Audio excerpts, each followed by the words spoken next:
ကျွန်တော်အခုအစီအစဉ်လေးတစ်ပြောင်းထားပါတယ်အဲ့ဒီအစီအစဉ်လေးကတနေ့တာဟောစမ်းမဟုတ်တော့ဘဲနဲ့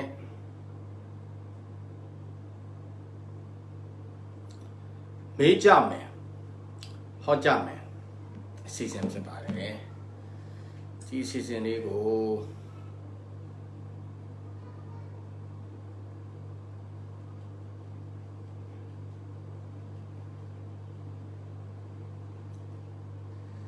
မေးချင်တာမေးပြောချင်တာပြောဟောချင်တာဟောကြိုက်လားဒီအစီအစဉ်လေးကြိုက်နေတတ်မှုရှိပါလားအဲ့လေ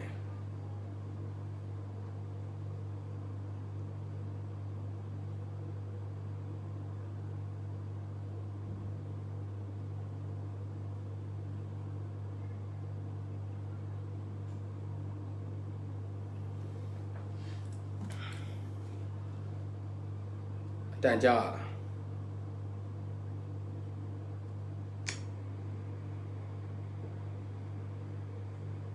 ဟယ်လို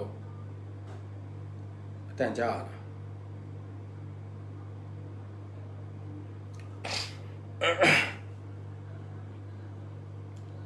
အေးအတန်ဘာလို့မကြရတာလဲဟောကြပြီ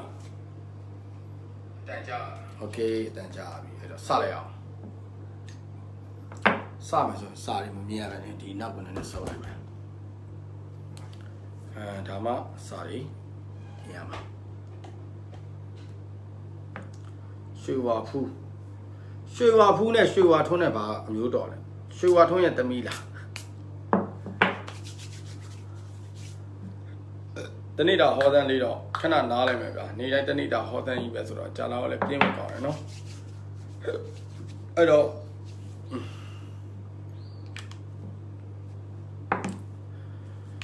အခုမေးဖို့အတွက်တဲတော့နေပဲဟောမယ်မိတ်ဆွေတွေကကျွန်တော်မေးချင်တဲ့အကြောင်းများနဲ့မြန်မာလိုနာမည်ပဲရေးပြီးနော်မြန်မာလိုနာမည်ပဲရေးပြီးပါသိချင်တဲ့အကြောင်းအရာရဲ့မြန်မာလိုနာမည်ပဲရေးပြီး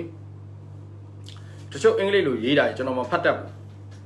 နော်တချို့နာမည်တွေအင်္ဂလိပ်လိုဘာရေးထားမှမသိဘူးကျွန်တော်မဖတ်တတ်တော့အဲ့တော့မေးချင်တာမေးကိုယ့်ရဲ့ဗမာနာမည်ဟုတ်တော်ရှိမဟုတ်တော်ရှိပါဗျာနာမည်အမှန်လည်းဖြစ်ခြင်းဖြစ်မယ်ဟိုမှာဒေါ်ကွက်ထော်တို့ဦးတုတ်ကြီးတို့ပေးချင်တာပေးဗမာလိုပဲရေးပေးမေးမယ်မေးခွန်းကိုလည်းဗမာလိုပဲရေးကျွန်တော်တို့ကဗမာလူမျိုးဖြစ်တဲ့အတွက်ဗမာလိုပဲသွားလုပ်မယ်တရက်စာခဏနားထားတယ်တရက်စာဟောစမ်းနေနားထားတယ်ဒီလကုံလောက်မှာတရက်စာဟောစမ်းပြန်တင်မယ်ဖုန်းမခေါ်ဓာတ်ရိုက်မေးမယ်အဲ့တော့မြန်မာလိုနာမည်မေးမယ်မရဘူးအဲ့လိုစီးပွားရေးမပြောနဲ့နာမည်ပါရေးနာမည်ပါရေးတခုပဲရေးနာမည်ရေးပေးပါဒေါ်နီထွန်းစီးပွားရေးโอเคနာမည်မပါတဲ့လူတွေအကုန်ကြော်တယ်ရှုပ်လို့စီးပွားရေးနဲ့ပတ်သက်ပြီးဒီအချိန်မှာပြန်လည်ပြီးတော့တည်ဆောက်ရမယ့်အချိန်တွေပိုင်းခြားတစ်ခုဖြစ်တာတယ်စီးပွားရေးကိစ္စနဲ့ပတ်သက်ဒီအချိန်မှာအလုပ်အကိုင်တက်တွေလုပ်ငန်းအောင်စတင်ပြီးတော့ပြန်ပြီးရုန်းကန်လှုပ်ရှားရမယ့်အချိန်တွေဖြစ်တယ်စီးပွားရေးကိစ္စနဲ့ပတ်သက်ပြီးတော့ဒီလိုအချိန်တွေပိုင်းခြားများဝန်ထမ်းတွေအဆင်မပြေဖြစ်တတ်တယ်ဝန်ထမ်းတွေဟုတ်ပြီနော်ဝန်ထမ်းကိစ္စတွေနဲ့ပတ်သက်ပြီးအဆင်မပြေမှုဖြစ်တတ်တယ်အဲ့တော့စီးပွားရေးနဲ့ပတ်သက်ပြီးဟောကြေးပေးပြီးသွားပြီကျွန်တော်လူများတယ်နော်ကျွန်တော်မှီတဲ့ comment ကိုကျွန်တော်ဟောပေးမယ်နော်ဘက်မလိုက်ဘူးနော်ကျွန်တော်မြင်တဲ့ဟာကိုဟောပေးမယ်ကြံတဲ့ဟာတွေကတော့ကျွန်တော်မဟောပေးနိုင်တဲ့အတွက်ကြောင့်မလို့ခွင့်လို့နော်အဲ့တော့ကျွန်တော်အခုထုံဝင်းလက်ပိတ်နေတယ်ထုံဝင်းလက်ဝိတ်သမားထင်တယ်ထုံဝင်းလက်ပိတ်နေတယ်တဲ့ထုံဝင်းလက်ပွင့်အောင်လို့လုပ်မယ်ထုံဝင်းလက်ပိတ်တာကဆရာပြောပြမယ်ခမွန်ကြီး10ပါးကိုပြန်ကြောလိုက်ပါလက်ပြန်ပွင့်သွားလိုက်မယ်ခမွန်ကြီး10ပါးပြန်ကြောပါမင်းတုခပညာရေးဟုတ်ပြီမင်းတုခပညာရေးမင်းတုတမောင် sorry မင်းတုခတော့ဖြစ်တယ်ဆရာဘေးတင်ဆရာနာမည်နဲ့မှားတယ်မင်းတုတမောင် okay ပညာရေးဗျာတော်ပြီတခုတည်းဆိုလစ်လိုက်တော့ပညာရေးနဲ့ကိစ္စနဲ့ပတ်သက်ပြီးအောင်မြင်မှုရှိမှာပါတေချာကြိုးစားပါကံခွင့်လန်းကိုယ့်ဘက်မှာအောင်မြင်မှုရှိနေပါတယ်ဒေါ်ထေဟုတ်တယ်နော်ဒေါ်ထေကျမ်းမာရေး okay ဒေါ်ထေကျမ်းမာရေးဗျာအကုန်လုံးဟောပေးမှာနော်မြင်တဲ့ဟာကိုရင်ဟောတာမမြင်တဲ့ဟာတွေကြော်သွားမယ်ပြီးအောက်မှာပြန် ဆက်မေးမယ်ဒေါ်ထေးထေးကျမ်းမာကြီးနော်ဒေါ်ထေးထေးကဒေါ်ထေးထေးကျမ်းမာကြီးနဲ့ပတ်သက်ပြီးတော့ကျမ်းမာကြီးညံ့နေပါတယ်ကျမ်းမာကြီးကိစ္စနဲ့ပတ်သက်ပြီးတော့အစင်မပြေမှုတွေကျမ်းမာကြီးကိစ္စနဲ့ပတ်သက်ပြီးနည်းနည်းလေးညံ့နေပါတယ်စေဝါကုသမှုတွေချာပြုလုပ်ပါကိုယ့်ရဲ့ကျမ်းမာကြီးနဲ့မတည့်တဲ့အစားအသောက်အနေထိုင်ပြုမှုလေးတွေဆင်ခြင်ပေးပါကျမ်းမာကြီးကိစ္စနဲ့ပတ်သက်ပြီးညံ့နေပါတယ်ဘာတူလဲနောက်တစ်ယောက်ကတက်ထားစမ်းဘာလဲဘာရဲ့စမ်းရအောင်ဘာလို့လဲစမ်းနားမလို့ရေးထားတာယူနီကုတ်တွေနဲ့ဖြစ်နေတယ်အချစ်ရေးတွေကခဏနေပါအောင်စီးပွားရေးရင်ဟောပေးမယ်နော်အေးယူမော်ငွေကြီးအေးယူမော်ငွေကြီးအေးယူမော်ငွေကြီးငွေကြီးငွေကြီးငွေကြီးငွေကြီးကိစ္စနဲ့ပတ်သက်ပြီးပူပင်မှုတွေငွေကြီးကိစ္စနဲ့ပတ်သက်ပြီးစိုးရိမ်ပူပန်မှုတွေကြုံတွေ့ရတတ်တယ်ငွေကြီးကိစ္စအားနည်းနေတယ်အဲကြောင့်ငွေကြီးကိစ္စကိုတေချာချင်းချင်းသုံးသက်ပြီးတော့သုံးဆွဲပါငွေကြီးကိစ္စအဆင်မပြေမှုတွေဖြစ်ပေါ်တတ်တယ်ချမ်းငိမ့်ထက်အချစ်ရေးချမ်းငိမ့်ထက်အချစ်ရေးအဲ့ဒါလေးချမ်းငိမ့်ထက်အချစ်ရေးညီနာလေးအရင်ဟောပေးမယ်နော်အဲ့လို comment တွေအဲ့လိုတက်သွားတော့ကျွန်တော်လည်း like မေးဖို့ကြတော့ချမ်းငိမ့်ထက်အတွက်အချစ်ရေးပါချစ်ရေးကိစ္စမှာအဆင်မပြေဘူးချစ်သူကိစ္စနဲ့ပတ်သက်ပြီးတော့လေအဆင်မပြေမှုတွေပြီးသွားတဲ့ခါကျနှစ်ယောက်သားနားလည်မှုကွဲလွဲတာတွေအချစ်ရေးကိစ္စမှာပြိုပြဲဖြစ်နိုင်တယ်ကွဲနိုင်တယ်သတိထားဟာအချစ်ရေးတွေပဲတက်လာတာတေးပြီဟာအချစ်မယ်ဆိုတာကြီးပဲဘလို့နေအောင်ဘလူးမင်းနဲ့ရင်တက်အချစ်ရေးဟုတ်ပြီရင်တက်အချစ်ရေးအမလေးအချစ်ရေးတွေတော်တော်အဆင်မပြေကြတာလားမသိပါဘူးအချစ်ရေးပဲအရေးကြီးကြလားအလောက်ကင်တွေငွေကြီးတွေအရေးမကြီးတော့ဘူးလားမသိပါဘူးအဲ့တော့ရင်တက်တာခဏဟာလားအချစ်ရေးနော်ဟုတ်တယ်ရင်တက်အချစ်ရေးဟောပေးမယ်နော်ချီကိစ္စနဲ့ပတ်သက်ပြီးစိတ်ပြက်စရာစိတ်ဆင်းရဲစရာစိတ်ညစ်စရာတွေနဲ့ကြုံတွေ့နေတဲ့အချိန်ပိုင်းခြားတစ်ခုဖြစ်တဲ့ရင်တက်ရင်အချစ်ရေးနဲ့ပတ်သက်ပြီးပျော်ရွှင်မှုအားနည်းနေတယ်ဟာအချစ်ရေးတွေနည်းနည်းကြော်မယ်ဗျာအချစ်ရေးတွေကြီးပဲဆိုတော့ကျွန်တော်အချစ်ရေးကိစ္စနဲ့ပတ်သက်ပြီးနည်းနည်းကြော်တော့မယ်တခြားစီးပွားရေးမေးတဲ့လူတွေကျမ်းမာရေးမေးတဲ့အလောက်ကမြအိန္ဒရာညိုဟာလားမြအိန္ဒရာညိုအလောက်ကဟောပေးမယ်နော်မြအိန္ဒရာညိုမြအိန္ဒရာညိုအလောက်ကတဲ့ အလောက်ကန်ကိစ္စနဲ့ပတ်သက်ပြီးလှုပ်တဲ့ခါမှာလွဲချော်တွေဖြစ်နေတတ်တယ်ထင်ထားတာနဲ့ကျွန်တော်တို့ကိုယ့်ရဲ့ထင်မြင်ချက်နဲ့ကိုယ့်ရဲ့လှုပ်ဆောင်ချက်နဲ့တလွဲတချော်ဖြစ်နေတတ်တယ်လုပ်ငန်းကိစ္စနဲ့ပတ်သက်ပြီးအဆင်မပြေမှုတွေကွဲလွဲမှုတွေတဘောထားချင်းကွဲလွဲမှုတွေဖြစ်နေတဲ့အခြေအနေပိုင်းခြားတစ်ခုဖြစ်တယ်ဒါကြောင့်လုပ်ငန်းကိစ္စနဲ့ပတ်သက်ပြီးတော့သတိထားပါအလုပ်လုပ်တဲ့ခါမှာအများနဲ့တယောက်ဖြစ်တတ်ပါတယ်ကျက်မကြီးကျွန်တော်ပြောတယ်ဗမာလိုနာမည်လေးရေးပေးကြပါလို့အင်္ဂလိပ်လိုမဖတ်တတ်လို့ပါကျွန်တော်စာမတတ်လို့ပါဗျာဗမာလိုနာမည်လေးရေးပေးပါပြီးဘယ်သူ့ကိုဟောလို့ဟောမှမသိပဲဖြစ်လိမ့်မယ်ကျွန်တော်ဟာဖုန်းကြောင်ထွက်လာတဲ့အတွက်ကြောင့်မလို့ဗမာလိုနာမည်လေးနဲ့ထည့်မေးပေးပါမျိုးတန့်ခိုင်ပါတဲ့ဘာလုပ်ရင်အဆင်ပြေမလဲကိုမျိုးတန့်ခိုင်ဟာလားမျိုးတန့်တာခိုင်မျိုးတန့်တာခိုင်ဟုတ်လားမသိဘူးဟာလားမျိုးတန့်တာခိုင်မျိုးတန့်တာခိုင်ဒီလိုအချိန်ဒီပိုင်းခြားမှာလုပ်ငန်းကိစ္စနဲ့ပတ်သက်ပြီးသူများဝန်ထမ်းဝင်လုပ်ဖို့အတွက်ကြိုးစားပါဝန်ထမ်းတစ်ခုခုကိုအလုပ်လျှောက်လိုက်ပါဒီလာမယ့်10ရက်အတွင်းလုပ်ငန်းကိစ္စနဲ့ပတ်သက်ပြီးတော့ဆရာတို့အခွင့်အလမ်းကောင်းတွေရရှိလာမယ်လုပ်ငန်းကိစ္စနဲ့ပတ်သက်ပြီးတော့လောက်ကင်လို့ရမယ်အခွင့်အလမ်းတစ်ခုအခွင့်အရေးတစ်ခုပေါ်လိုက်မယ်အဲ့ဒီလောက်ကိုတည်တည်ချာချာလောက်ဆောင်ပါကိုယ်တော်အောင်မြင်မှုရှိပါမယ်စိတ်မညစ်ပါနဲ့မိသားစုအပူလေးဟောပေးပါလေရွှေပုနာမည်လေးကတော့မိုက်တယ်ရွှေပုဟုတ်ပြီကျွန်တော်အကုန်ဟောပေးမယ်နော်လောဆယ်မြင်တဲ့ဟာတွေအရင်ဟောပေးတာနော်ရွှေပုမိသားစုအပူလေးဟောပေးပါတဲ့ရွှေပုမိသားစုနဲ့ပတ်သက်ပြီးတော့တယောက်နဲ့တယောက်နားလည်မှုသဘောထားချင်းတွေကွဲလဲနေတယ်မာမာနာတွေထောင်လွှားနေတယ်နော်တယောက်နဲ့တယောက်အဆင်ပြေဖို့အတွက်အားနည်းနေတဲ့အချိန်တွေပိုင်းခြားတစ်ခုဖြစ်တယ်ဒါကြောင့်ဒေါ်ရွှေပုအိမ်တွင်းရေးနဲ့ပတ်သက်ပြီးတော့ပူတာကအဲ့လိုမျိုးတွေဖြစ်ပြီးတော့ပူလောင်နေတတ်တယ်နော်ပြီးတော့အိမ်တွင်းမှာတယောက်မှွေနေတယ်ကိုယ့်ရဲ့အိမ်တွင်းရေးမှာလေတယောက်ကမီးရှို့နေတယ်တယောက်ကမှွေနေတယ်အဲ့ဒါလေးကိုနည်းနည်းလေးစင်ချင်းနေဖို့တော့အရေးကြီးတယ်တိတ်အဆင်မပြေဘူး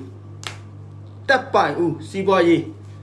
တက်ပိုင်ဦးစီးပွားရေးကျွန်တော်ဟောပေးမယ်နော်တော်ကြမိန်းကလေးတွေပဲဟောနေတယ်ပြောမှာဆိုရင်ဆရာနှာဘူးဆိုပြောနေအောင်ပဲအဲ့တော့ယောက်ျားလေးတွေတော့လှည့်မယ်တက်ပိုင်ဦးစီးပွားရေးဟုတ်ပြီတက်ပိုင်ဦးစီးပွားရေးဘာလုပ်လဲတော့မသိဘူးနော်ဆရာစီးပွားရေးအချိန်တွေပဲသုံးသပ်ပေးမယ်နော်တက်ပိုင်ဦးကြီးစီးပွားရေးကိစ္စနဲ့ပတ်သက်ပြီးပင်ပန်းနွမ်းနယ်မှုတွေတွေးကြုံရမယ့်အချိန်ဒီပိုင်းခြားတစ်ခုဖြစ်ပါတယ် လောက်တလောက်ရတော့မကာမိတဲ့အချိန်တွေပိုင်းခြားတစ်ခုဖြစ်ပါတယ်စီးပွားရေးနဲ့ပတ်သက်ပြီးတော့တပ်ပိုင်ဦးအနေနဲ့အခုလှုပ်ဆောင်တဲ့အလုပ်မှာခက်ခဲမှုတွေများစွာနဲ့ကြုံတွေ့နေရတဲ့အချိန်ဖြစ်တယ်ဒါကြောင့်မလို့မလျှော့တော့ဇွဲလုံးလာနဲ့ကြော်ဖြတ်ပေးပါဟုတ်ပြီနော်စင်မဝင်းထီကန်နေပဲရေးမနေနဲ့ဆရာတော်မှထီမပေါက်ဘူးနော်ရန်အောင်ဖြိုးဖမဆုံးမလို့အချီရေးဟောပေးပါတဲ့โอเคရန်အောင်ဖြိုးအချီရေးနာမည်လေးတွေရေးနော်အခြေကိစ္စပြီးအခြေကိစ္စနဲ့ပတ်သက်ပြီးရေလိုက်ငားလိုက်လွဲနေတယ်အခြေကိစ္စမှာရေလိုက်ငားလိုက်လွဲနေတယ်เนาะကိုကလိုက်လေဟိုကပြေးလေဖြစ်တတ်တယ်ကိုကချစ်တလောက်ဟိုကပြန်မရတာမျိုးဖြစ်တတ်တယ်เนาะခဏပြောတယ်ဗာလေတက်ပိုင်ဖြိုးလားဟာလားဘယ်ရောက်နာမည်အော်မဟုတ်ပါဘူးရန်အောင်ဖြိုးဟုတ်တယ်ရန်အောင်ဖြိုးအခြေကိစ္စနဲ့ပတ်သက်ပြီးလိုက်လေဝေးလေဖြစ်တတ်တယ်เนาะမြန်မာလိုနာမည်လေးတွေရေးပေးကြပါကျွန်တော်အင်္ဂလိပ်လိုမဖတ်တတ်ဘူးเนาะကျွန်တော်ဖုန်းကြောင်းထွက်ပါအင်္ဂလိပ်လိုတွေမဖတ်တတ်ဘူးမြန်မာလိုရေးပေးပါမြန်မာလိုနာမည်လေးပါထည့်ရေးပေးပါမြန်မာလိုနာမည်လေးပါထည့်ရေးပေးပါအချစ်ရေးတွေကတော်ပြီလေအချစ်ရေးတွေကနောက်မှမေးတော့စီးပွားရေးမေးတဲ့လူတွေဦးစားပေးအောင်ရှာခလေးလေးဟောပြီးတော့ခေးလုံးမနေနဲ့အသက်တွေကြီးနေပြီခေးရတကယ်ခေးရအောင်မယ်မတ်တစင်စီးပွားရေးဟုတ်ပြီမတ်တစင်စီးပွားရေးအတွက်ဟောပေးမယ်မတ်တစင်စီးပွားရေးမှာအခုချိန်မှာအလုပ်လုပ်တဲ့အခါမှာအကူအညီဖေးမဖို့တွေအမတန်နည်းနေတဲ့အခြေအနေပိုင်းခြားတစ်ခုဖြစ်တယ်စီးပွားရေးပေါ်ကိုစိတ်ရောက်ရမခတ်ပဲနဲ့စိတ်ပြရမခတ်ပဲနဲ့စီးပွားရေးကိုတီတီချာချာလေးဂရုစိုက်ပြီးတော့လှုပ်ဆောင်ပါမတ်တစင်နော်စီးပွားရေးပေါ်ကိုတေးချာစိတ်ပြန်နှစ်ပါတီတီချာချာပြန်လုပ်ပါမတ်တစင်စီးပွားရေးပြန်လဲပြီးတော့ဥမော့လာလိမ့်မယ်စီးပွားရေးနဲ့ပတ်သက်ပြီးအားကောင်းလာလိမ့်မယ်နော်စိတ်တွေဟိုရောက်လိုက်ဒီရောက်လိုက်မလုပ်ပါနဲ့အလုပ်ကိုတေးချာပြန်ပြင်ဆင်ပြီးလုပ်ပါကိုယ့်ရဲ့အားနဲ့ချက်တေးချာရှာပြီးတော့လုပ်ပါဒေါ်အေးဝင်းစီးပွားရေးဒေါ်အေးဝင်းစီးပွားရေးဟုတ်ပြီဒေါ်အေးဗမာလိုရေးပါဆိုအင်္ဂလိပ်လိုရေးလာပြန်ပြီဒေါ်အေးဝင်းခဏစီးပွားရေးကိစ္စနဲ့ပတ်သက်ပြီးအကျွေးမြီတင်တတ်တယ်လုပ်ငန်းကိစ္စနဲ့ပတ်သက်ပြီးငွေအလွန်ကြုံဖြစ်နေတာမျိုးတွေเนาะပြီးသွားတဲ့ခါကျရင်စီးပွားရေးကိစ္စနဲ့ပတ်သက်ပြီးငွေကြေးအကျွေးတင်တာမျိုးတွေဖြစ်တတ်တယ်လက်ရှိလုပ်ငန်းကိစ္စနဲ့ပတ်သက်ပြီးလုပ်ငန်းလည်ပတ်မှုအားလျော့နေတဲ့အခြေအနေပိုင်းခြားတစ်ခုဖြစ်တဲ့ဂရုစိုက်ပါကျွန်တော်နာမည်ကနိုင်ဝင်းပါတဲ့ဘာလို့အဆင်မပြေဖြစ်နေတယ်တဲ့ဟုတ်ပြီကိုနိုင်ဝင်းဘာလို့အောင်လဲကျွန်တော်လမ်းညွှန်ပေးမယ်နော်ကိုနဲ့ကိုက်ညီတယ်ဆိုရင်လုပ်နော်ဟုတ်ပြီကိုနိုင်ဝင်းဘာလို့အဆင်မပြေဘူးဘာလို့မလဲသူအဲ့တော့လက်ရှိမှာကိုနိုင်ဝင်းကိုကျွန်တော်ပြောချင်တာတခုကမိတ်ဆွေအပေါင်းအသင်းတူကနေစင်ကိုနိုင်ဝင်းကိုလုပ်ငန်းကိစ္စနဲ့ပတ်သက်ပြီးကန့်လှမ်းတာမိတ်ဆွေအပေါင်းအသင်းတူကနေစင်ကိုနိုင်ဝင်းကိုလုပ်ငန်းကိစ္စနဲ့ပတ်သက်ပြီးတော့အကူအညီပေးတာတွေတွေ့ကြုံလာမယ့်အချိန်ပိုင်းခြားတစ်ခုဖြစ်တယ်ဒါကြောင့်မလို့လုပ်ငန်းကိစ္စနဲ့ပတ်သက်ပြီးအဆင်ပြေခြင်းနဲ့ကိုယ့်ရဲ့စံနာမဟုတ်ပဲကိုမိတ်ဆွေအပေါင်းအသင်းတွေကနေစင်ကူညီပေးတဲ့လုပ်မျိုးကိုဖမအောင်ဆုံးဦးစားပေးပြီးလှုပ်ဆောင်ပေးပါပုံမူပြီးတော့ကောင်းမွန်ပါလိမ့်မယ်ကြာတာပတိကိုတဲ့မလေးရှားမှာအာမက်နေဘာလဲအပက်နေဘာလဲဟာအလုပ်တွေပြောပြပါရှာနားမလဲဘာအပက်နေတာဘာလဲသူရှောက်တေချာလေးပြန်ရေးပေးပါလားနော်နာမည်လေးနဲ့ဟိုဟာလေးနဲ့စီးပွားရေးနာမည်လေးရေးပေးနော်အိတ်ဘာလဲအိတ်နန္ဒာခင်ကစီးပွားရေးရဲ့အိမ်တော်ရေးရဲ့ဖဖောက်ဆုံးစီးပွားရေးဦးစားပေးထားတော့စီးပွားရေးပဲဆရာဟောလိုက်မယ်နော်အိတ်နန္ဒာခင်ဟုတ်ပြီအိတ်နန္ဒာခင်စီးပွားရေးတဲ့စီးပွားရေးကိစ္စနဲ့ပတ်သက်ပြီးလုပ်ငန်းကိစ္စတွေမပြေလည်မှုတွေအဆင်မပြေမှုတွေတွေ့ကြုံနေတဲ့အခြေအနေပိုင်းခြားတစ်ခုဖြစ်တယ်လုပ်ငန်းကိစ္စရက်တက်နေတာမျိုးတွေဖြစ်တတ်တယ်ဘာလို့အဆင်မပြေဖြစ်တတ်တယ်အိတ်နန္ဒာခင်စီးပွားရေးကိစ္စနဲ့ပတ်သက်ပြီးကပ်မှာပြထားတဲ့အတိုင်းပဲเนาะစီးပွားရေးကိစ္စလေးနည်းနည်းလေးအဆင်မပြေဖြစ်နေတယ်ဒါကြောင့်မို့တေချာထိန်းကြည့်ပါပြီးတော့မှရေတရားပေးမယ်လောလောဆယ်အဟောတွေပဲလုပ်မယ်ပိယခါရာလေးပေးပါဆရာလေးပိယခါရာကျွန်တော်ပြောပြမယ်အုံစောကြီးစေအုံစောကြီးစေတနေ့ကို36ခေါက်ကျော်အဲ့ဒါဆိုပိယဖြစ်တာလာကကျွန်တော်ရှောက်စနေရနော်ပိယခါရာမရှိပါဘူးဗျာအများကြီးပဲလိုက်ရှာလို့ရပါတယ်ကြော်မျိုးစင်စီးပွားရေးကိစ္စနဲ့ပတ်သက်ပြီးတော့ဟောမယ်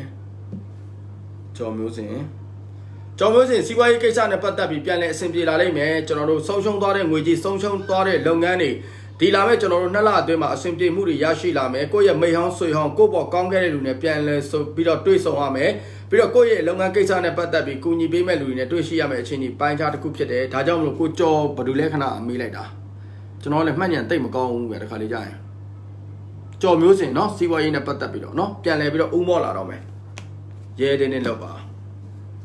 ကျွန်တော်ပြောတယ်နာမည်လေးရေးပေးပါခိုင်အချစ်ရေးအဆင်ပြေမလားကြိုက်တယ်အဲ့လိုမျိုးမေးသမ်းပါဟိုဟာနဲ့ပတ်သက်တဲ့ဟာတွေကိုကျွန်တော်မပြည့်ဘူးဆိုရင်ကျွန်တော်မပြောဘူးเนาะဟိုမှာခိုင်အချစ်ရေးနဲ့ပတ်သက်တယ်အခုခေါ်ပေးမယ်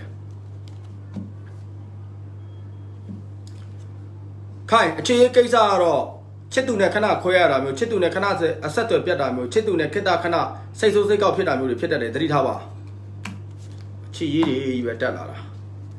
စီဝါရေးကြည့်ပေးပါတဲ့ပန်းဝုခင်ပန်းဝုမြက်ဝုခင်โอเคမျက်လုံးတွေကမကောင်းတော့ဘူးမျက်မှန်တက်ရတော့မယ်အနေထားရှိတယ်ထင်တယ်ဒီပုံစံတိုင်းဆိုရင်မြက်ဝုခင်เนาะဟုတ်ပြီဝုခင်လား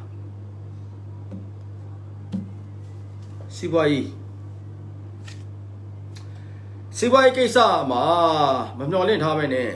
ဆရာတို့ကိုလှုပ်ဖို့အတွက်ကြံစီထားတဲ့ຢာတွေကိုအနေနဲ့တွေးခေါ်ထားတဲ့ຢာတွေ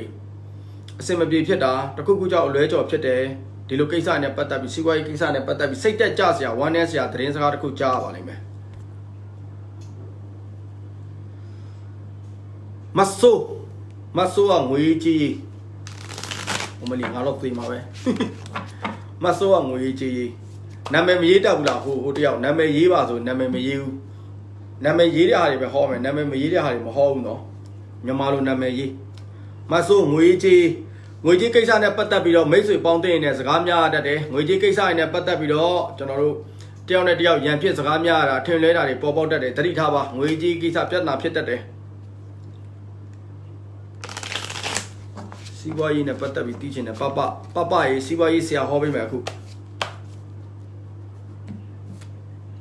ငါတော့ညောင်းနေပြီပရေးစီးပွားရေးကိစ္စနဲ့ပတ်သက်ပြီးဒီအပိုင်းခြားတွေမှာဘာလို့အဆင်မပြေဖြစ်တတ်တယ်ဟိုဟာလို့လဲ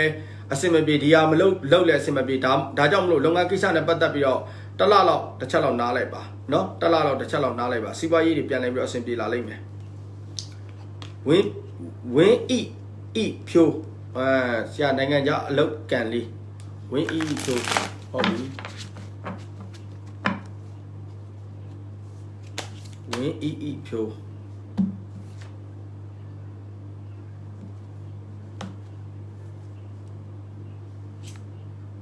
နိုင်ငံခြားကန်အလောက်ကန်နဲ့ပတ်သက်ပြီးတော့စိတ်ဆင်းရဲစရာတွေရှုပ်ထွေးနေတဲ့အခြေအနေပိုင်းခြားတစ်ခုဖြစ်တယ်နိုင်ငံခြားသွားဖို့ဆိုရင်တော့အဆင်မပြေသေးဘူးတကယ်လို့နိုင်ငံခြားမှာအလုပ်လုပ်နေတယ်ဆိုရင်တော့လုပ်ငန်းကိစ္စနဲ့ပတ်သက်လာရင်တော့နည်းနည်းလေးအလုပ်အဆင်မပြေတာအလုပ်လျှောက်ထားတာမရတာရှိနေတဲ့အလုပ်မှာလွယ်လွယ်ချော်ချော်ဖြစ်တာတွေကြုံတွေ့ရတတ်တယ်သတိထားပါမနီအောင်စီးပွားရေးမနီအောင်စီးပွားရေးမနီအောင်စီးပွားရေးမနီအောင်စီးပွားရေး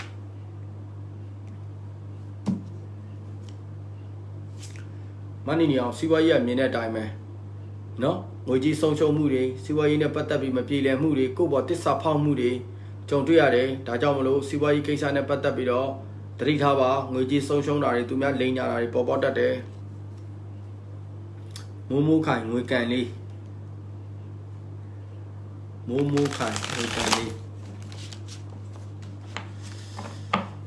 ဟာလူတရားနဲ့ကိုယ်နဲ့တော့ယူတော့ထင်တယ်မိုးခိုင်ငွေကန်เนาะ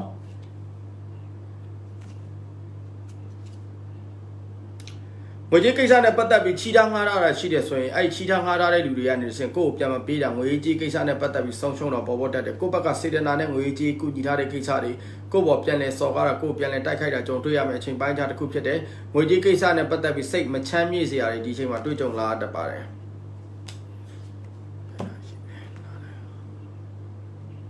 စင်နိုင်ခွဲလွန်တာ7မိနစ်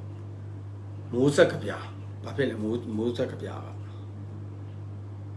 အိမ်တော်ရေးစန္ဒာချိုအိမ်တော်ရေးစန္ဒာချို Santa Chu, no? You know, ye. I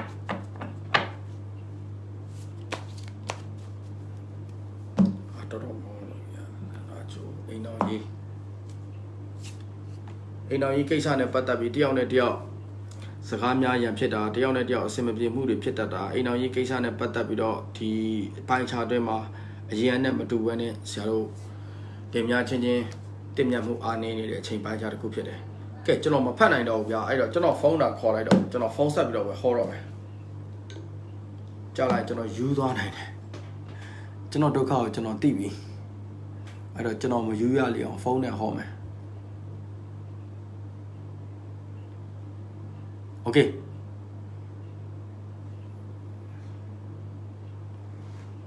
Sorry, General phone at hobby now. Okay. iPhone about Sakura all.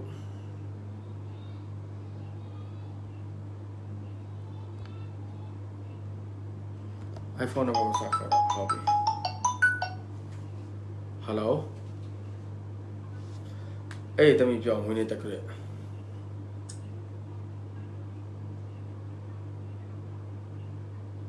Sakoya Kula. Kusa Chop to be party channel. Chi to me is seven people quelling me. To me, the chitu new people to a yan Nissan in a chi case and a butter with the net time, Pachama. People to a lala in my Shila nine. Will I see the Michi is simply in England Trita. A seven people to Pueblo to poaching the dog with me. No, Pani darling. Poaching it to me. No, chi up to Pueblo to a yan lala con a pin. I could simply nila.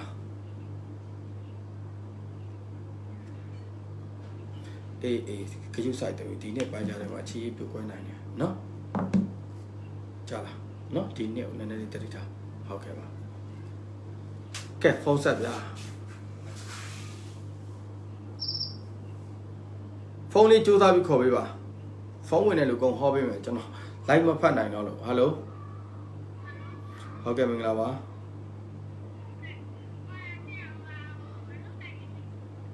Show money the crypto. We need to creep all over.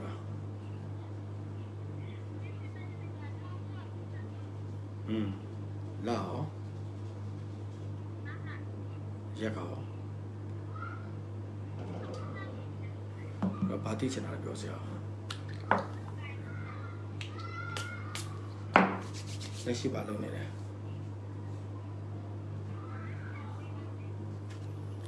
The Magazine and Bata with the meeting and the Mahoban and the Charo Lecho who do it all other day. Lemagazam, Amyana, Yampia, Amyana, a Camu, Satushi, and Batabi, lots on a loaded of Satushi, I love to go to the Mutujo Lamas in the Baja Cupide. Lemagaza loaded Kamatumia Piosia, Tumia go, Tindasia, Tumia go, Coco Musu, some young without looks on a loaded Matujo other day. A loaded Kamako attend I mean a glitch of your looks on and will pit at it. Not a Kamuiti, Kishan, and Batabi, and then Lele Mamma pit at the 3 tower. No, Penila, Lopenila.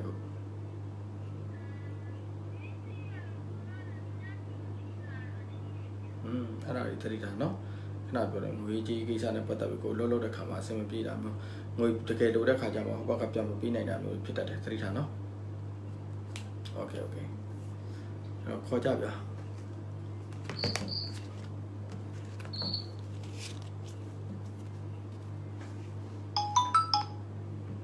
Hello?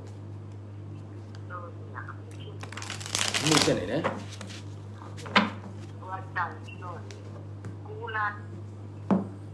Hello. Pani the mirror. We need to go to the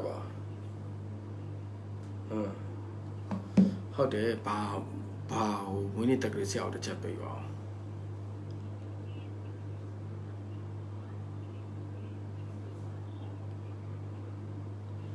Who goes on a Bataviana? The channel be on my Amua Satin and Watine. The amount hula.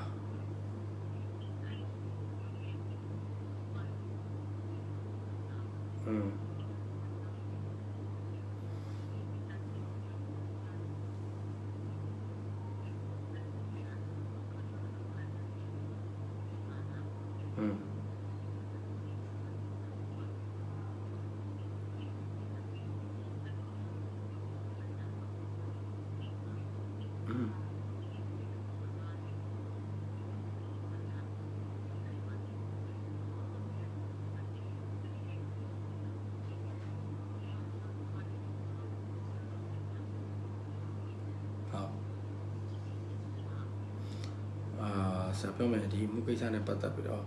ဒီနှစ်မှာအမိတ်မချတော့ပိုကောင်းနိုင်မယ်ထင်တယ်နော်ဆိုတော့ဒီနည်းနည်းကြန့်ကြအောင်ပဲအမှုအမိတ်ချဖို့တော့ကလေအနည်းဆုံးဆရာထင်တယ်4-5 လလောက်ကြာအောင်ပဲထင်တယ်ဟိုရွှေတီရွှေနေအဲ့လောက်မှအမှုကပြတ်မယ်ထင်တယ်မဟုတ်လीအခုနောက်ထပ်ပြောတာလीနော်အဲ့ဒီလောက်တော့ဟောဖြစ်နေမှာဟုတ်ပြီလားဟုတ်တယ်3-4 လတော့ထပ်ကြာအောင်ပဲပြီးဆိုင်ပြီနော်โอเคနော်ဆရာဖုန်းလာရတရားလည်းဆရာအမှုနဲ့ပတ်သက်ပြီးတော့ဟိုဖြစ်ထားတာရှိရဲ့လှုပ်ချင်တယ်ဆိုရင်တော့ဆရာပြောပြမယ်ကိုအင်္ဂါနံတောင်းပါလိအောင်လန်ကိုရဲ့မွေးနေ့ကကြာတော့ပြီနော်ဟုတ်တယ်နော်9 လက်နော်အောင်လန်9 လက်ကိုရဲ့အမှုကိစ္စနဲ့ပတ်သက်ပြီးအောင်မြင်ကြောင်းအင်္ဂါနံတောင်းမှာသွားဆိုင်ပြီအောင်လန်9 လက်တာရဏအလန်လည်းရတယ်နော်အဲ့ဒါပြီးတော့ကိုယ့်ရဲ့လုပ်ငန်းကိစ္စနဲ့ပတ်သက်ပြီးလို့ပြောပြလိုက်လို့ရတယ်ဟုတ်ပြီနော်မနေ့ပိုင်းတော့လမ်းပြီးတော့ပို့ကောင်းလိုက်မယ်နော်မနေ့ပိုင်းစောစောစီးသွားလိုက်ဟုတ်ကဲ့ပါကျေးဇူးပါဟုတ်ကဲ့ပါ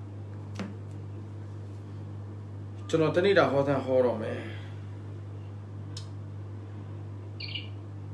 ဒါဘာလို့ကြာ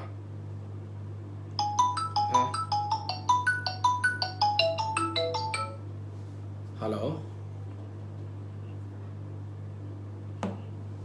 မင်းတက်ကြလို့ပြောပါငင်းလိုက်လို့တည်လားဟမ်ငင်းလိုက်လို့မတည်ဘူးအဲ့တော့ဘာသိချင်တာလဲအလောက်ကိုင်းနဲ့ပတ်သက်ပြီးသိချင်တာလား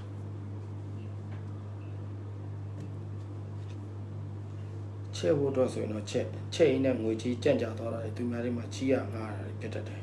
အဲ့တော့ချဲ့မယ်ဆိုကိုအိုးကိုဆန်နဲ့ကိုတိုင်းတာပြီးတော့ချဲ့အရန်အလွန်ကြုံကြီးနေမလုံးနဲ့နော်ချဲ့တင်တယ်ပေါ့နော်ဆရာပြောချင်တယ်ဒါပေမဲ့ငွေကြီးကိစ္စနဲ့ပတ်သက်ပြီးသတိထားပြီးချဲ့တခါလေကျရင်ချဲ့ရင်နဲ့လက်လွန်သွားပြီးတော့လေသူများစီမှာပြန်ပြီးတော့ချီရတာငားတာအထိဖြစ်သွားနိုင်တယ်အဲ့ဒါကြောင့်ချဲ့တယ်ဆိုရင်ကိုဆန်နဲ့ကိုတိုင်အောင်လုပ်ချဲ့လို့ပြောချင်တာနော်ချဲ့ဖို့တော့ကောင်းပါတယ်အခုရှိပါတယ်ဒါပေမဲ့ဟိုခဏဆရာပြောလို့ပေါ့နော်ကိုနိုင်တဲ့လောက်ပဲတိုးချဲ့ပါလို့နော်သူများစီပါငွေချီးပြီးငှားပြီးတော့မှတိုးချဲ့ရတယ်ဆိုအဲ့ငွေပြန်ဆက်နိုင်ဖို့တော့ခက်ခဲတတ်တယ်လို့ပြောချင်တာနော်โอเคနော်ကျေးဇူးပါကဲတနေ့တာတောင်းဆိုနေတဲ့လူတွေများတော့တနေ့တာဟောကိန်းဟောပေးပိတ်လိုက်တော့မယ်နော်တော်ပြီမဆက်နဲ့တော့တနေ့တာဟောကိန်းပဲဟောလိုက်တော့မယ်နော်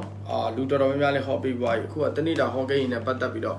တောင်းဆိုနေတဲ့လူတွေများတယ်ဆိုတနေ့တာဟောကိန်းတွေဟောပေးလိုက်အောင်နော်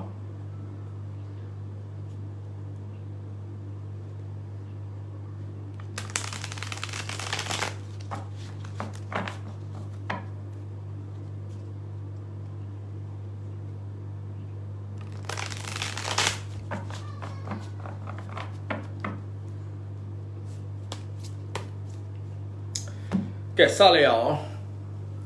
ကျွန်တော်အမှန်နဲ့ပြောရင်တနေ့တာဟောကိန်းလေးကိုကျွန်တော်နားချင်နေတာလာကောင်လောက်မှာပဲလွှဲ့မလားလို့ဘာလဲဆိုနေတိုင်းပုံမှန်တနေ့တာဟောကိန်းပုံမှန်ဟောနေရတော့ကြာလာတော့လူကလည်းနည်းနည်းလေးပုံစံလေးပြောင်းမလားလို့စဉ်းစားတာဒါပေမဲ့အားလုံးကတနေ့တာဟောကိန်းတောင်းဆိုနေတယ်ဆိုတော့ကျွန်တော်တနေ့တာဟောကိန်းဟောပေးပါမယ်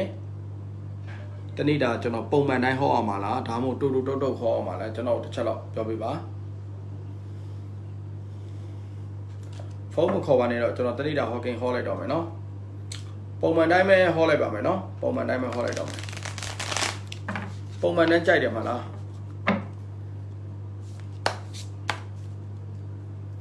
အကုန်လုံးကတောင်းဆိုနေတဲ့ခါကြတော့လေကျွန်တော်ဟောပေးလိုက်မှမှန်တယ်ကျွန်တော်လာကုန်ဒီမဟောပဲနဲ့နေမလို့ပဲ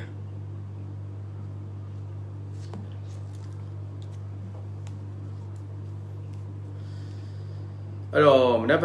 ကျွန်တော်တွေ့ကြုံလာမယ်တနင်္ဂနွေသားသမီးတွေရဲ့တနေ့တာခံကြအောင်စတင်ပြီးဟောကြားပေးပါမယ်တနင်္ဂနွေသားသမီးတွေကမနေ့ကအလုပ်လုပ်တဲ့အခါမှာကိုယ်ပိုင်လုပ်ငန်းလှုပ်ဆောင်နေတဲ့လူတွေပြီးသွားရင်ကိုချတော်ပုဂ္ဂိုလ်ရက်တည်နေလို့အားလုံးဟာ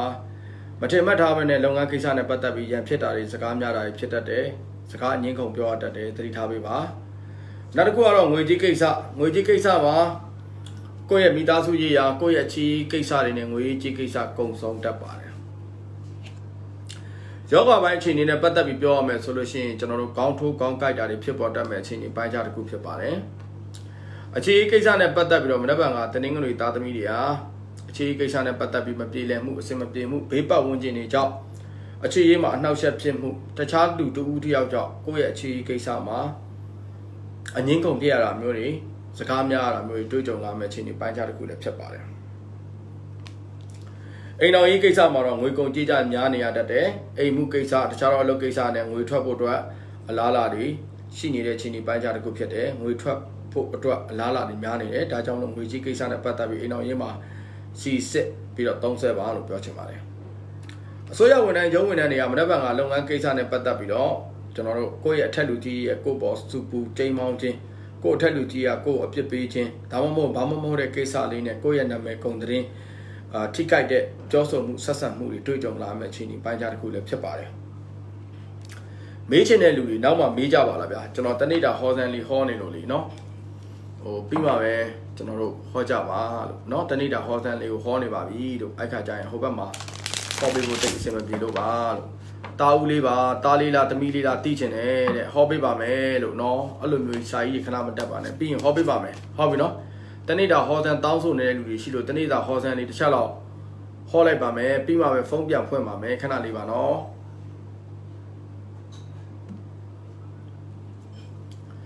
နံပါတ်5တနေ့လာသားသမီးတွေတွေ့ကြုံလာမဲ့ကိုပိုင်လုပ်ငန်းလှုပ်ဆောင်နေတဲ့လူတွေကိုချတော့ကိုရက်တည်နေတဲ့လူတွေအားလုံးဟာမနက်ဖြန်ကလုပ်ငန်းကိစ္စနဲ့ပတ်သက်ပြီးတော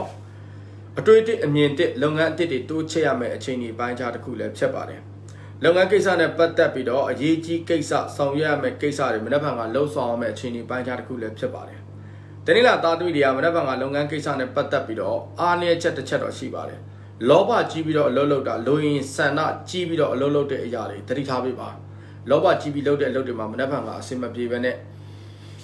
အရှုံးတွေ့ရတတ်ပါတယ်နောက်တစ်ခါငွေကြေးကိစ္စမှာလုပ်ဖို့ကင်ပတ်တွေနဲ့အငင်းကုန်ဖြစ်ရတတ်တယ်ကိုယ့်ရဲ့ဆရာသမားမိဘတွေနဲ့ကိုယ်နဲ့ဂျားထဲမှာငွေကြေးကိစ္စနဲ့ပတ်သက်ပြီးအထင်လဲစရာတွေဖြစ်လာနိုင်ပါတယ်ကျမကြီးကိစ္စမှာတော့မနှက်ဖန်ကတင်းတင်းလာသားသမီးတွေလုံရင်းကင်ရင်းနဲ့ထိကြိုက်တန်ရတစ်ခုခုရတတ်တယ်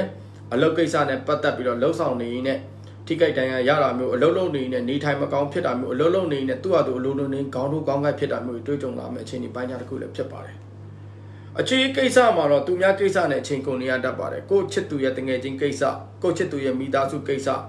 ဒီလိုကိစ္စနဲ့ပတ်သက်ပြီးတိုင်ပင်ဆွေးနွေးတာဖြေရှင်းရတာနဲ့အခြေကိစ္စအချိန်ကုန်နေတတ်ပါတယ်ကိုရီအခြေကိစ္စမဟုတ်ဘဲနဲ့သူများကိစ္စပါဝင်ပတ်သက်ပြီးတော့ကူညီပေးရတာသူများကိုယ့်ရဲ့တငယ်ချင်းချစ်သူတွေကနေအစင်မပြေတော့ကိုအောင်တယ်တော့လုပ်ပေးရတာဂျားတွေကနေချိန်ပေးရတာ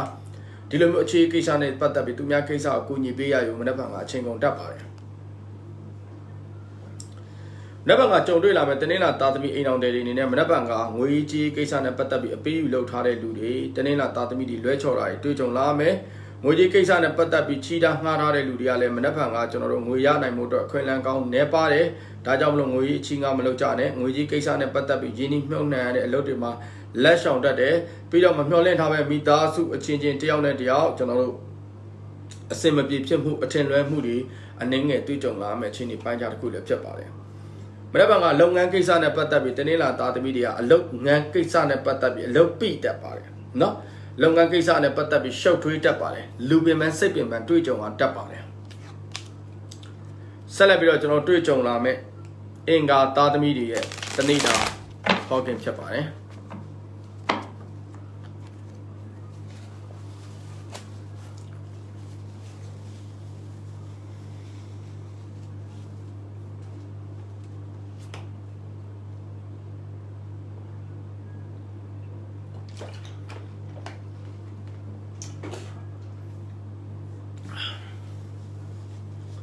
ပုံမှန်လေးပဲဟောပေးပါဆရာမိုးသီးရဲ့ကျွန်တော်မိုးသီးမဟုတ်ကျွန်တော်စနေမောင်မောင်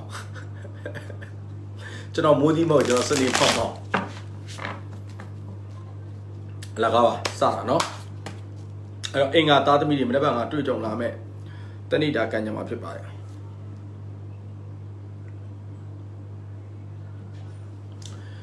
မနေ့ကကျွန်တော်တို့အင်္ဂါသားသမီးတွေကိုယ်ပိုင်လုပ်ငန်းလှုပ်ဆောင်နေတဲ့လူတွေပြီးတော့ကိုချတော့ပုဂ္ဂိုလ်ရက်တည်နေတဲ့လူတွေအားလုံးရဲ့ကံကြမ္မာဖြစ်ပါတယ်လုပ်ငန်းကိစ္စနဲ့ပတ်သက်ပြီးအငင်းကုန်တွေဒါဖြစ်ရမယ်မနေ့ကလှုပ်ဖို့ကင်ပတ်ချင်းချင်းတွေစကားများရန်ဖြစ်ရတယ်အလုပ်လုပ်နေရင်တယောက်နဲ့တယောက်အခြေတင်စကားများတာမျိုးတွေ ငွေကြေးကိစ္စနဲ့ပတ်သက်ပြီးအလုပ်ကိစ္စနဲ့ပတ်သက်ပြီးဆက်ဆံတဲ့အခါမှာစိတ်ဆန္ဒစောမှုကြောင့်စိတ်ဒေါသထွက်တာမျိုးတွေမနှက်ဖန်ကတွေ့ကြုံလာမယ့်အခြေအနေပိုင်းခြားတစ်ခုဖြစ်ပါတယ်အင်္ဂါသားသမီးတွေငွေကြေးကိစ္စနဲ့ပတ်သက်ပြီးတော့ဇွတ်တိယသူများသားရတဲ့ဂျာတွေကဆွတ်တိယလောက်တာအဲ့လိုကိစ္စမျိုးတွေရှောင်တင်တတ်တယ်ပြီးတော့ငွေကြေးကိုလွယ်လွယ်ကူကူပေးတာလွယ်လွယ်ကူကူယုံကြည်တာပစ္စည်းတစ်ခုကိုယုံကြည်စွာနဲ့ဝယ်လိုက်တာမစင်စားမစင်ခြင်းပဲလုပ်လိုက်တဲ့ကိစ္စတွေမှာလိမ်လည်မှုတွေကိုယ့်ဘောင်ငွေလိမ်သွားတာမျိုးဒါမှမဟုတ်လို့ရှိရင်ကိုယ်ဝယ်လိုက်တဲ့ပစ္စည်းလွယ်လွယ်မှားမှားဖြစ်တာမျိုးတွေတွေ့ကြုံလာမယ်။မနေ့ကငွေအပေးခံပြီးတော့ဝယ်လိုက်တဲ့ပစ္စည်းတွေရလာတဲ့ပစ္စည်းနဲ့ပေးလိုက်တဲ့ပတ်စံနဲ့ကိုက်ညီမှုမရှိဘဲနဲ့ပစ္စည်းတာဝယ်တာစိတ်ဆင်းရဲမှုတချို့အကြုံတွေ့ရတတ်ပါတယ်။ကျမကြီးကိစ္စမှာတော့မျက်စိနာတာမျက်စိကိုက်တာဖြစ်ပေါ်တတ်တယ်။အာယုံကြောနဲ့ပတ်သက်ပြီးတော့အားနည်းနေတဲ့အခြေအနေပိုင်းခြားတစ်ခုလည်းဖြစ်ပါတယ်။အင်္ဂါသားသမီးတွေကမနေ့ကအခြေကိစ္စနဲ့ပတ်သက်ပြီးတော့အစင်မပြေမလို့နဲ့ပြန်လည်ပြီးတော့အဆင်ပြေသွားတတ်ပါတယ်ဆိုလိုတာမနက်ပိုင်းမှာချစ်သူနဲ့စကားများရမယ်ရန်ဖြစ်ရမယ်ချစ်သူနဲ့တယောက်နဲ့တယောက်စိတ်ကောက်စိတ်ညစ်စရာလေးတွေ့ကြုံလာရမယ်တို့တော့ညနေပိုင်းလောက်မှာအခြေကိစ္စနဲ့ပတ်သက်ပြီးတော့ပြန်လည်အဆင်ပြေတင့်မြတ်သွားတာတွေ့ကြုံလာမယ်ချင်းဒီပိုင်းခြားတစ်ခုလည်းဖြစ်ပါတယ်အိမ်တော်ကြီးကိစ္စမှာတော့ကိုယ့်ရဲ့အမျိုးသားဒါမှမဟုတ်ကိုယ့်ရဲ့အမျိုးသမီးနယ်မြေရက်ချခရီးတူခရီးရှိမကြမီအချိန်တွင်းမှာထွက်ရတတ်ပါတယ်အလုပ်ကိစ္စနဲ့တာဝန်အပြောင်းလဲမိသားစုနဲ့ခိတ္တခဏကွဲကွာရမယ့်အခြေအနေပိုင်းခြားတစ်ခုတွေကြုံတွေ့လာတတ်တယ်။တော့မို့ရက်ဝေးမှာရှိနေတဲ့ကိုယ့်ရဲ့မိတ်ဆွေအလဲလာတဲ့သတင်းစကားရက်ဝေးမှာရှိနေတဲ့ကိုယ့်ရဲ့မိတ်ဆွေစီကနေစင်သတင်းကောင်းတစ်ခုခုကြားတတ်တဲ့အခြေအနေပိုင်းခြားတစ်ခုလည်းဖြစ်ပါတယ်။လက်ပတ်ကရုံးကိစ္စနဲ့ပတ်သက်ပြီးအစိုးရဝန်ထမ်းရုံးဝန်ထမ်းတွေကအလုပ်ကိစ္စနဲ့ပတ်သက်ပြီးဘာပဲလို့အများအမြင်မှာကိုယ့်ကိုမကြည်လင်တာမျိုးအများနဲ့တယောက်ငင်းကုန်ဖြစ်တာမျိုးကိုယ့်ရဲ့လုပ်ရက်ကိုအများသဘောမတူတာမျိုးအများဆန့်ကျင်တာမျိုးတွေ့ကြုံလာမယ့်အခြေအနေပိုင်းခြားတစ်ခုဖြစ်ပါတယ်ကိုယ့်လုပ်ကိစ္စနဲ့ဘလောက်ပဲကိုယ့်ဘက်က focus ထားပြီးတော့အာရုံစိုက်ပြီးတော့ပဲလုပ်ငန်းကိစ္စနဲ့ပတ်သက်ပြီးတော့တစ်ခုမှတစ်ခုလွဲချော်မှုဖြစ်ပေါ်တတ်တယ်ဒါကြောင့်လို့သတိထားပေးပါဆက်လက်ပြီးတော့ကျွန်တော်တို့တွေ့ကြုံလာမယ့်ကျွန်တော်တို့ဗုဒ္ဓဟူသားသမီးယာဟုသားသမီးရဲ့တနေ့တာကံကြမ္မာကိုဟောကြားပေးပါမယ်ဒီကျွန်တော် live တွေ့တာတော့ဘေးနဲ့ဟောတာတော့ယောက်ျားလေးတွေနည်းနည်းလေးဦးစားပေးရင်ကောင်းမှထင်တယ်သိလားကျွန်တော်ကိုလာပြီးတော့အဲ့လိုဆဲတဲ့လူတွေကျွန်တော်ကိုလာဝေဖန်တဲ့လူတွေကယောက်ျားလေးတွေများတယ်အဲ့တော့ကျွန်တော်ပဲ main ကလေးတွေကိုဦးစားပေးပြီးဟောနေလို့ကျွန်တော်ကိုအဲ့လိုမျိုးကြည့်မရတာလားတော့မသိဘူးအဲ့တော့ဒီတကဘေးနဲ့ဟောရင်တော့ယောက်ျားလေးတွေကိုနည်းနည်းလေးဦးစားပေးဟောမှရမယ်နောက်မဟုတ်ဆိုရင်အဆဲဆုံးမလုပ်ပဲဖြစ်လိမ့်မယ်အဲ့တော့ကျွန်တော်တို့ဗုဒ္ဓဟူသားသမီးယာဟုသားသမီးတွေရဲ့တနေ့တာကံကြမ္မာပြောကြပေးပါမယ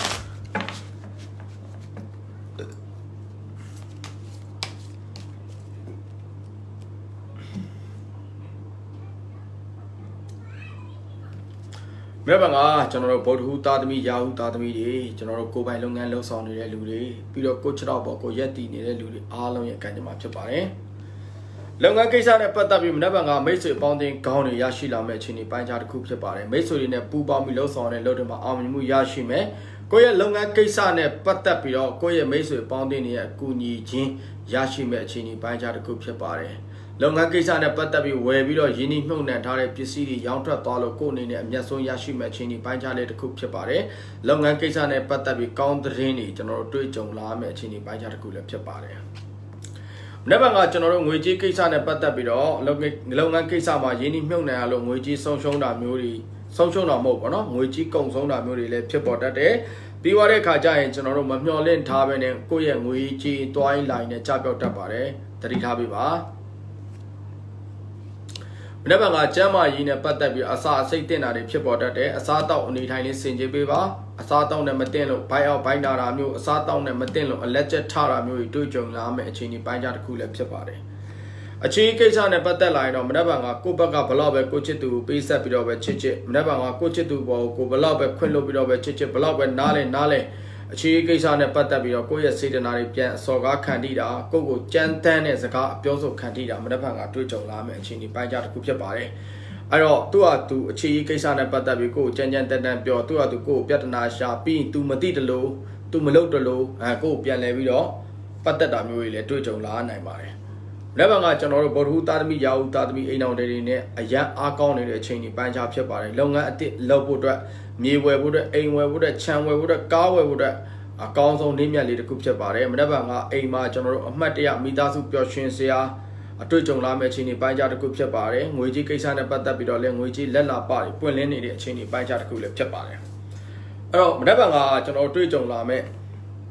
အစိုးရဝန်ထမ်းရုံးဝန်ထမ်းတွေဟာမနက်ဖြန်ကလုပ်ငန်းကိစ္စနဲ့ပတ်သက်ပြီးတော့အထက်လူကြီးနဲ့ကျွန်တော်တို့အောက်လက်ငယ်သားကြားထဲမှာအဆင်မပြေမှုတွေဖြစ်တတ်တယ်တတိထားပေးပါအထက်ကတစ်မျိုးအောက်ကတစ်မျိုးကြားထဲမှာကိုယ်အနေနဲ့အယူဖြစ်တာမျိုးပြောချင်တာတော့ပဲကြီးလော်ကြတဲ့စားညက်တာကျွဲနဲ့ကောင်ခတ်တဲ့ကြားထဲမှာမြေသားပင်ဖြစ်တတ်တယ်ဒါကြောင့်လို့အနေထိုင်ဆင်ခြင်ပါမနက်ဖြန်ကတွေ့ကြုံလာမယ်ကျွန်တော်တို့ဗုဒ္ဓဟူသားသမီးတွေရဲ့တဏိတာကံကြမ္မာပြီးသွားပြီဆိုလို့ရှိရင်ကြာရပတိသားသမီးတွေရဲ့တဏိတာကံကြမ္မာကိုဟောကြားပေးမှာဖြစ်ပါတယ်အားမရှိတယ်လို့မဟုတ်ပါဘူးဒီတိုင်းဖြည်းဖြည်းလေးဟောပေးတာပါခါတိုင်းကျွန်တော်ဟောတာတအားမြန်တယ်တချို့လူတွေကတိတ်မကြားလိုက်တာတွေဒီဆရာဘာတွေပြောလို့ပြောပါမှမသိဘူးဖြစ်နေဒါကြောင့်စကားကိုကျွန်တော်နည်းနည်းလေးငြိမ်ငြိမ်လေးနဲ့နားထောင်လို့ရအောင်ဖြည်းဖြည်းလေးပုံမှန်လေးပြောပေးတာအိန္ဒိယရလေးပြောပေးတာဟိုရင်တော့ဟောတာနောက်ကကြားလိုက်နေလို့ပရုနဲ့ပြောတဲ့ခါကျတော့တချို့လူတွေကတိတ်ပြီးတော့ကျွန်တော်စကားကိုနားမလည်ဘူးပြီးတော့ကျွန်တော်တို့ကလည်းတိုင်းရင်းသားဖြစ်တယ်ဆိုတော့စကားကလည်းဝဲ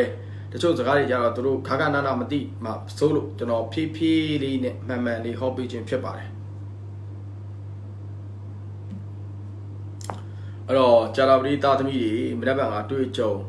လာမယ်ကိုယ်ပိုင်လုပ်ငန်းလုံးဆောင်နေတဲ့လူတွေကမနက်ဖြန်ကလုပ်ငန်းကိစ္စနဲ့ပတ်သက်ပြီးတော့ငွေကြီ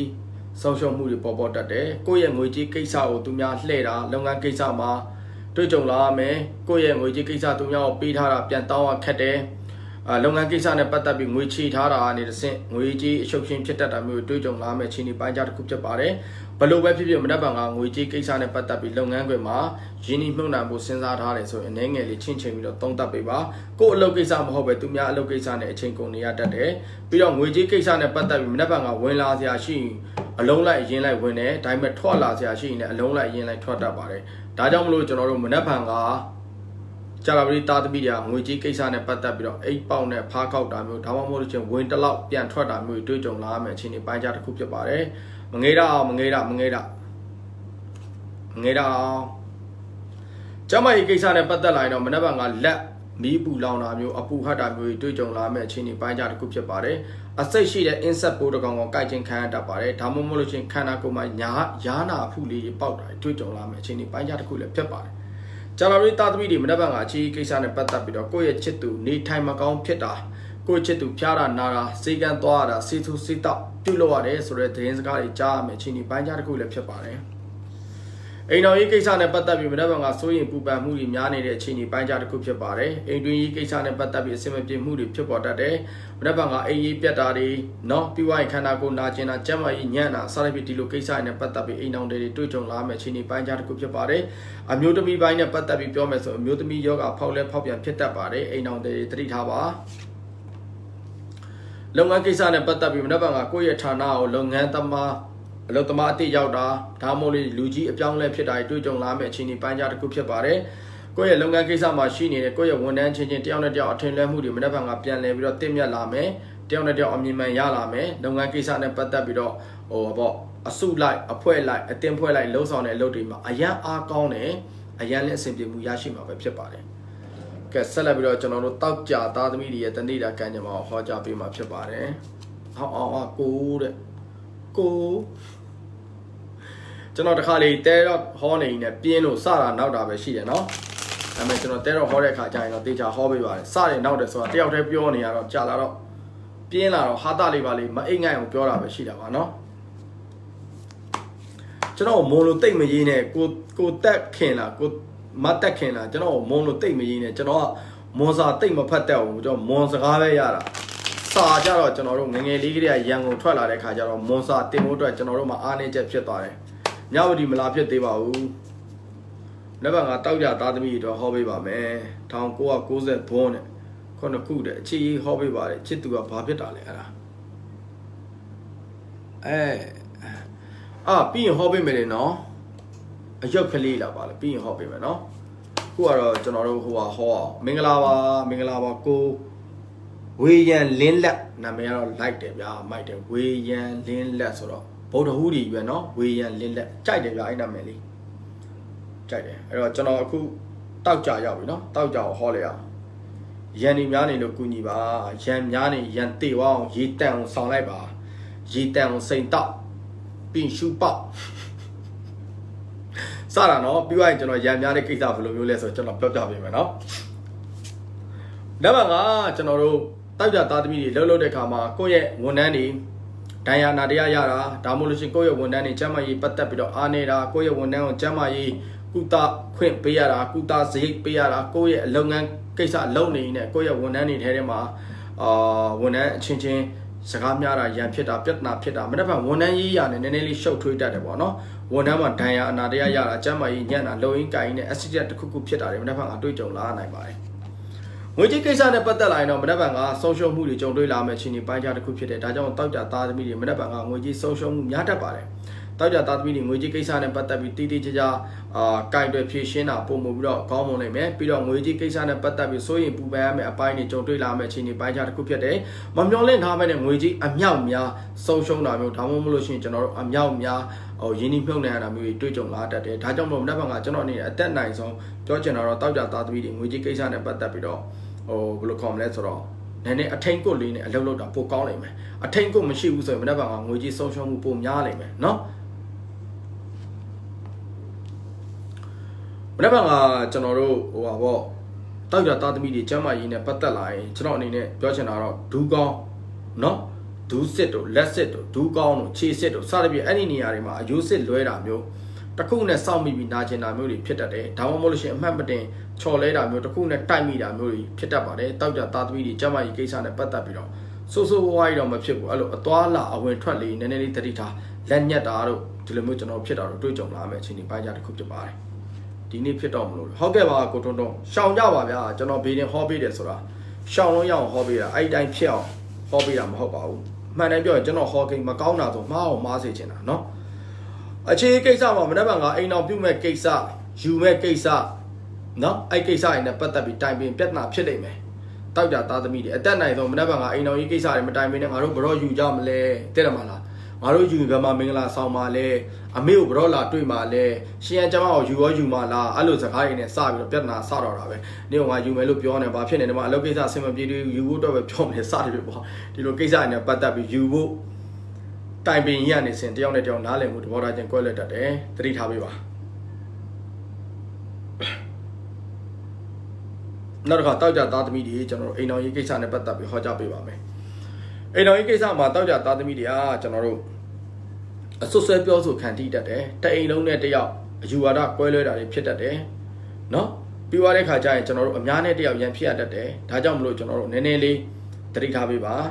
ါနောက်တစ်ခါကျွန်တော်တို့တောက်ကြသားသမီးတွေမနေ့ကဘာပဲလုပ်အလွယ်လွယ်ချော်ချော်ဖြစ်တတ်တယ်ကိုယ့်ဘက်ကကောင်းစေခြင်းလို့လှုပ်လိုက်လေသူများကိုတမျိုးတစ်ပုံမြင်တာတွေဖြစ်တတ်တယ်နော်အသက်နိုင်ဆုံးမနေ့ကစကားကိုထိသူများကိုကူညီခြင်းစိတ်သူများကိုဆရာလုပ်ခြင်းစိတ်တွေတောက်ကြသားသမီးတွေရှော့လိုက်တာအကောင်းဆုံးပဲနော်လက်ဘကတောက်ကြသားသမီးတွေရုံးဝင်တဲ့အစိုးရဝန်ထမ်းတွေနဲ့ပတ်သက်တဲ့အခါမှာအောင်မြင်မှုရရှိမဲ့အခြေအနေပိုင်းခြားတစ်ခုဖြစ်ပါတယ်အလုပ်ငန်းကိစ္စနဲ့ပတ်သက်ပြီးအခက်အခဲတစုံတရာရှိလာမယ်ဆိုရင်တော့မှကိုယ့်ကိုကူညီတဲ့လူတွေနော်ကိုယ့်ကိုအကြံဉာဏ်ကောင်းပေးတဲ့လူတွေမနေ့ကတွေ့ကြုံလာမဲ့အခြေအနေပိုင်းခြားတစ်ခုဖြစ်ပါတယ်လုပ်ငန်းကိစ္စနဲ့ပတ်သက်ပြီးဝမ်းသာစရာသတင်းကောင်းတစ်ခုခုကြားတတ်တဲ့အခြေအနေပိုင်းခြားတစ်ခုကိုတောက်ကြသားသမီးတွေကြုံတွေ့ရမှာပဲဖြစ်ပါတယ်ဆက်လက်ပြီးတော့ကျွန်တော်တို့စနေသားသမီးတွေနဲ့ပတ်သက်ပြီးတော့ဟောကြားပေးမှာဖြစ်ပါတယ်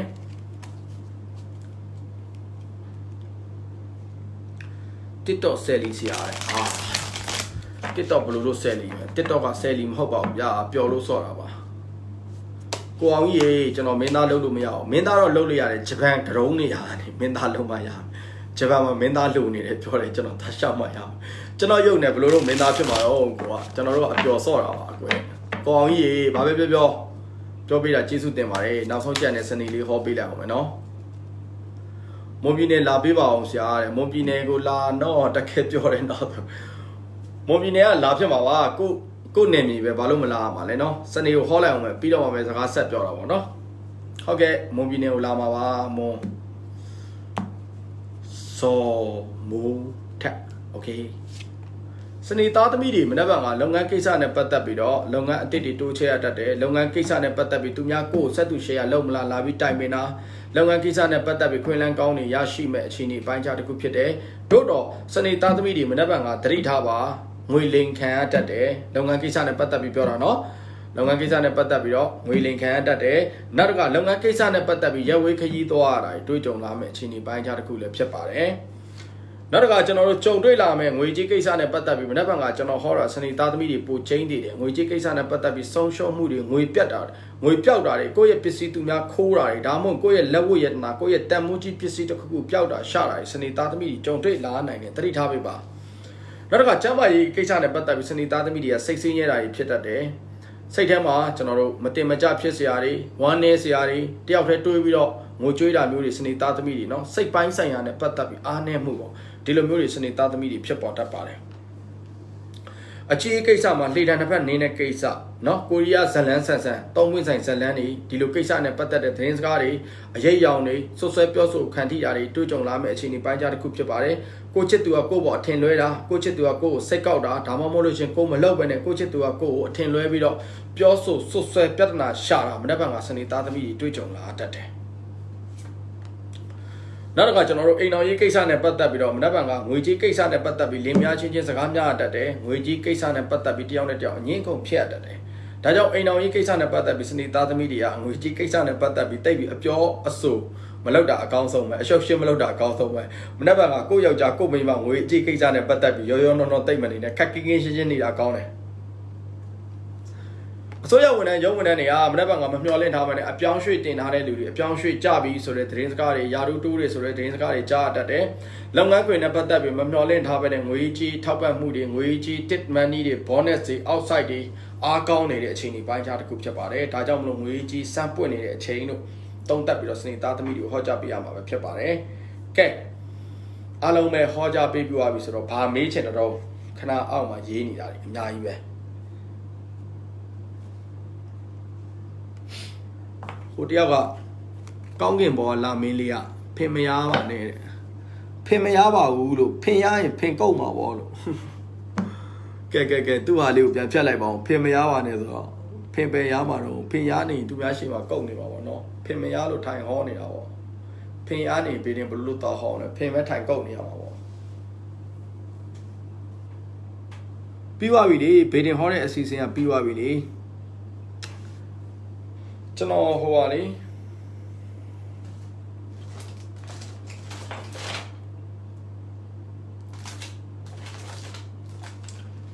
ပရင်ဆွဲကြိုးလိုတဲ့လူတွေရှိသေးလားပရင်ဆွဲကြိုးလေးလေတကုံးပဲကြံတော့တယ်ဒါဘယ်သူမှားထားလဲမသိဘူးကျွန်တော်လာမယူသေးဘူးတဲ့လားဒီပရင်ဆွဲကြိုးတကုံးကြံတယ်တဲ့လားလိုချင်တဲ့လူရှိရင်ကျွန်တော်တစ်ချက်တော့ဆက်တယ်ပြီဒီတိုင်းဒီပရင်ဆွဲကြိုးကိုကျွန်တော်လေးလံပစ်လိုက်မယ်ရှုပ်တယ်နော်တကုံးပဲကြံတယ်ကျွန်တော်ကအဲ့လိုပစ္စည်းရှိနေလက်ကနည်းနည်းရားတယ်အဲ့တော့ဒီပရင်ဆွဲကြိုးကိုကျွန်တော်1000နဲ့စပြီးတော့လေးလံပြစ်မယ်ဗျာ2000ထက်မပိုနဲ့1000နဲ့စပြစ်မယ်2000ထက်မပိုနဲ့2000ရောက်ရင်ရက်မယ်ရချင်တဲ့လူရโอเคတခါတိုးရင်ကျွန်တော်1000ပဲတိုးပေး2000ရက်ရင်ရပြီအဲ့တော့ကျွန်တော်အချိန်နည်းနည်းပဲစောင့်မယ်ကျွန်တော်တတ်မှတ်ထားတဲ့အချိန်မှာ2000မပြည့်လေရက်မယ်နော်ဟိုတားဦးရမလားသမီးဦးရမလားပြောနေတဲ့လူကျွန်တော်အခုဟောပေးပြီဘယ်လိုလဲအပေါ်မှာဇင်ဘယ်လိုလဲမသိဘူးစင်မိုးဟုတ်ပြီဆရာဟောပေးမယ်အခုတားလားသမီးလားမှန်တာမှားတာတော့ဆရာမသိဘူးဆရာဘေးတင်ကမေးတဲ့အတွက်ကြောင့်ဆရာဘေးတင်နဲ့ပဲဟောပေးမယ်အဲ့ဒါနည်းနည်းသူမက်နေတော့ကြာပြီတားရလိမ့်မယ်ယောက်ျားလေးဖြစ်လိမ့်မယ်ဟုတ်ပြီနော်ကျင်းတတ်ပြီလားစင်မိုးတားဦးလေးပါတားဦးပြောတဲ့အတွက်ကြောင့်လို့တားပဲရမယ်ဗျာယောက်ျားလေးရလိမ့်မယ်နော်စင်မိုးကြရာပတိအပြိုင်ဆိုင်အတိုက်ခိုက်များနေတယ်ကုညူပေးပါတဲ့ဟုတ်ပြီစင်မိုးတားရမယ်လို့အင်္ဂါလေးဟောပြီးသွားပြီဟိုပါလေယောဂနည်းနည်းမကောင်းတဲ့လူတွေဆရာငွေကြီးပြန်မရလို့ပါတဲ့ဟုတ်ကဲ့ပါထီပေါက်ဂိမ်းမရှိသေးပါဘူးကျွန်တော်လည်းမရှိသေးပါဘူးဟုတ်ကဲ့ထီပေါက်ဂိမ်းမရှိသေးပါဘူးတတ်ထားထီပေါက်ဂိမ်းကကျွန်တော်တို့မရှိသေးပါဘူးကျွန်တော်လည်းမရှိသေးပါဘူး